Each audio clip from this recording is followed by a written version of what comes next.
our investigation and what led us to the indictment of Dwayne Davis, also known as Keefe D, for the murder of Tupac Shakur. This case has been reviewed by our homicide team and homicide detectives for over 2.5 decades. And ultimately, our persistence in this investigation has paid off. Let me walk you through a timeline of events that as we know them right now. Prior to September 7th of 1996, as we all know, Tupac Shakur was an artist who was signed with Death Row Records. And that Death Row Records and its CEO, Marion Suge Knight, were closely affiliated with the Mob Piru criminal street gangs, and that they had an ongoing feud with the Southside Compton Crips. Dwayne Davis was the leader and shot caller of the Southside Compton Crips. And both of these gangs operated out of the Southern California area of Compton. On the night of September 7th of 1996, Tupac Shakur, along with Suge Knight, and members of their entourage, which include members of Mob Piru, came to Vegas to attend the Mike Tyson fight at the MGM Grand Garden Arena.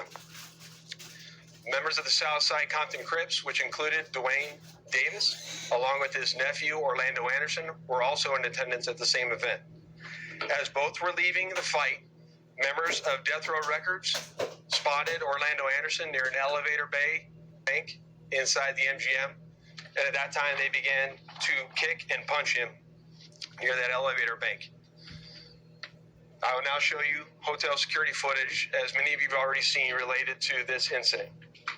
And on this incident, you will see Tupac Shakur, who's wearing a shiny satiny shirt, along with Marion Suge Knight, who is a large man in a brown suit, punching and kicking Orlando Anderson.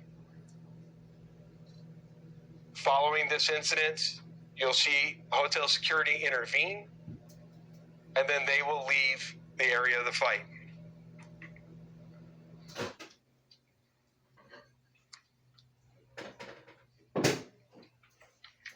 Little did anyone know that it is this incident right here that would ultimately lead to the retaliatory shooting and death of Tupac Shakur. Following this incident, Tupac and Suge Knight both left the MGM to make their way to a post-fight party, which was to occur at a local nightclub. At the same time, word had spread amongst members of the Southside Compton Crips of what had occurred inside the MGM. And then that's when Dwayne Davis began to devise a plan to obtain a firearm and retaliate against Suge Knight and Mr. Shakur for what occurred inside the hotel against Mr. Anderson. After Davis obtained a gun, he entered into a white Cadillac along with Terrence Brown, DeAndre Smith, and Orlando Anderson. Based on our investigation, this is where we know they were seated. At some point in time, as they were in the white Cadillac, Mr. Davis took the gun that he had obtained and provided it to the passengers in the rear seat of the vehicle. As they were driving west on Flamingo Road near Koval, they located the black BMW, which was driven by Suge Knight, and in the passenger seat was Tupac Shakur. And as they turned around, they pulled up near the passenger side of that vehicle and immediately began shooting at Mr. Knight and Mr. Shakur.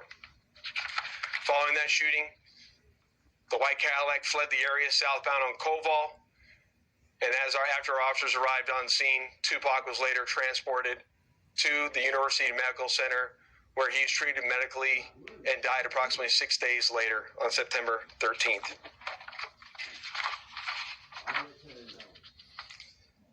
My homicide section handled this investigation from its onset and for a short amount of time.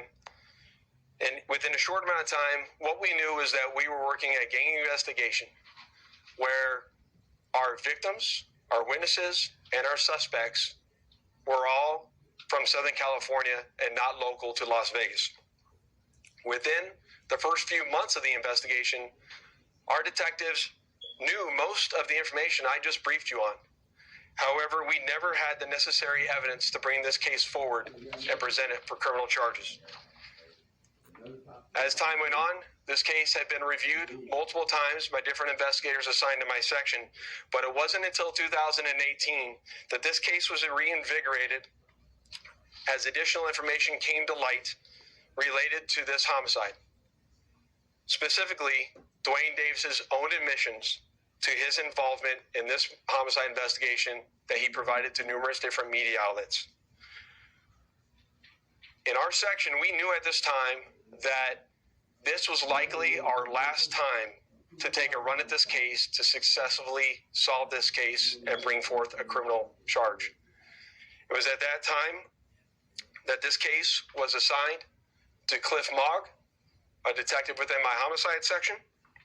And over the last 5 years, my section worked closely, hand in hand with the Clark County District Attorney's Office and followed a systematic investigative plan over the last 5 years. We've conducted countless interviews and corroborated numerous facts that were not only consistent with the crime scene on the night of the incident, but also corroborated and were consistent with the sequence of events that night. This ultimately led to us procuring a search warrant which was executed at Mr. Davis's residence in Henderson, Nevada. And following the execution of that search warrant, in close coordination with the District Attorney's Office, this case was presented to the grand jury, which ultimately led to Davis being indicted on charges of murder.